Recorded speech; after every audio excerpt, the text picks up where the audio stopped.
Okay. Gonna just review the changes we made. We got it all wrapped up here. We moved the electrical building up here.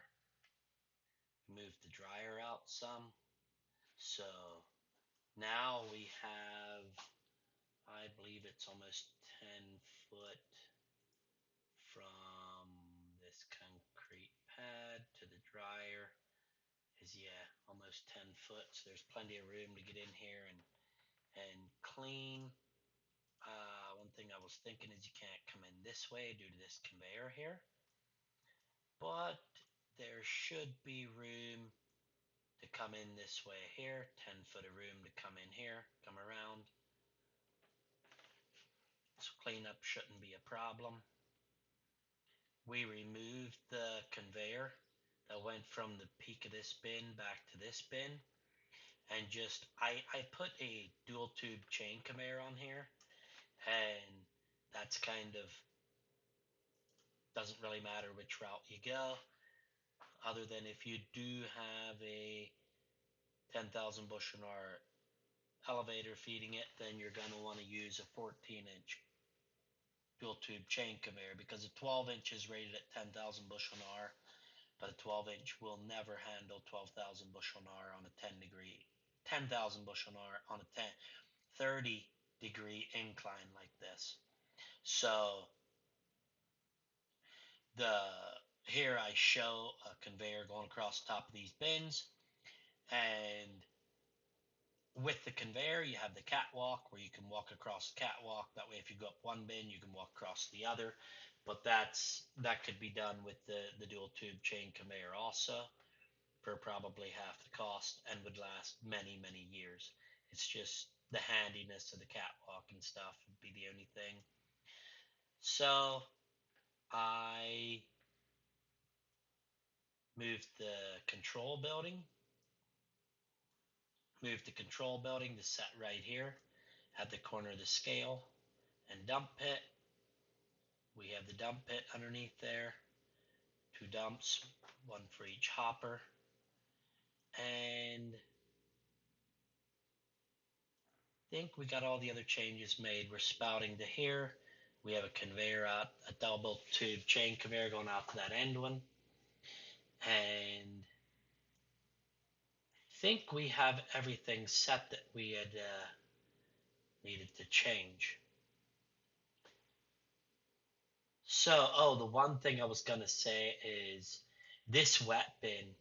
I show this wet bin dumping into a conveyor that brings it up, but in reality, you might be better off having this reclaim conveyor run the full length out through here to catch these 2 bins and this one.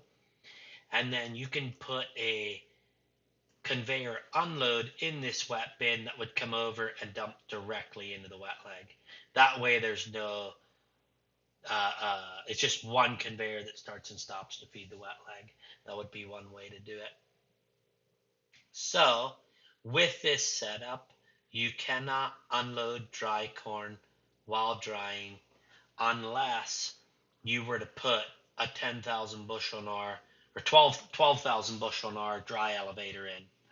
That way, the 12,000 bushel an hour elevator would handle the dry corn coming out of the dryer and the dry corn coming from the truck. So one way to switch this to where you could run unload dry while drying is have 2 12,000 bushel an hour elevators.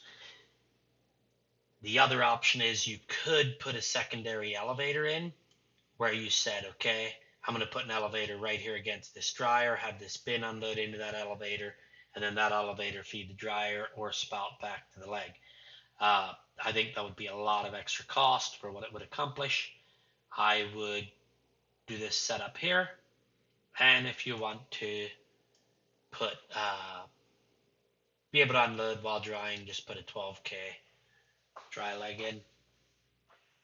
With this design, I'm going to highly recommend, like if we're doing a 10,000, if we want to accomplish 10,000 bushel an hour receiving, this drag conveyor under here, this primary drag conveyor needs to be rated at 10,000 bushel an hour.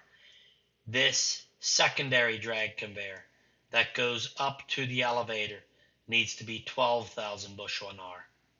The elevator, the receiving elevator, needs to be 12,000 bushel an hour.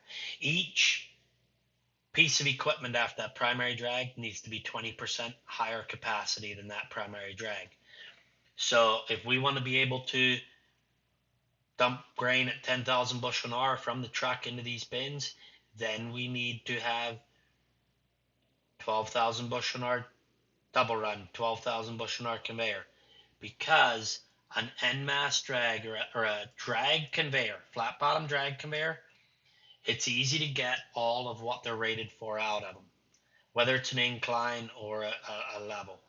What happens is elevators tend to be a little less, and if you have everything after this primary one rated 20% higher capacity, then you can just dump wide open and you'll end up getting a little more than 10,000 bushel an hour. So you'll want 14-inch pipes. 14-inch pipes are rated at 10,500 on a 45-degree slope, clean, dry corn. I have seen them put 11,500 bushel an hour down 14-inch pipes that were at 45 degrees. That is not a problem. 38-degree spouts, we can get 10,000 bushel an hour down them. So, sorry, that other drawing was coming into view there. So, I believe, yeah. So these 4 bins here are existing. This bin here would be this one out front here moved back. This here then would be a wet bin, which I can throw measurements to everything. I can spec every bin out here, and I believe that's what I'll do next is start sending all the specs over. Move this dryer out 4 foot, so we have 10 foot in between here. Move this bin up a little bit, but we still have 10 or 12 foot in between here, so you can easily access that. This conveyor runs across the back here, so you can't get in here, but there is enough room that you can drive in through right here to get up alongside that dryer. So did throw a 3,500, it's 3,500 bushel hopper bin here, load out over the truck. So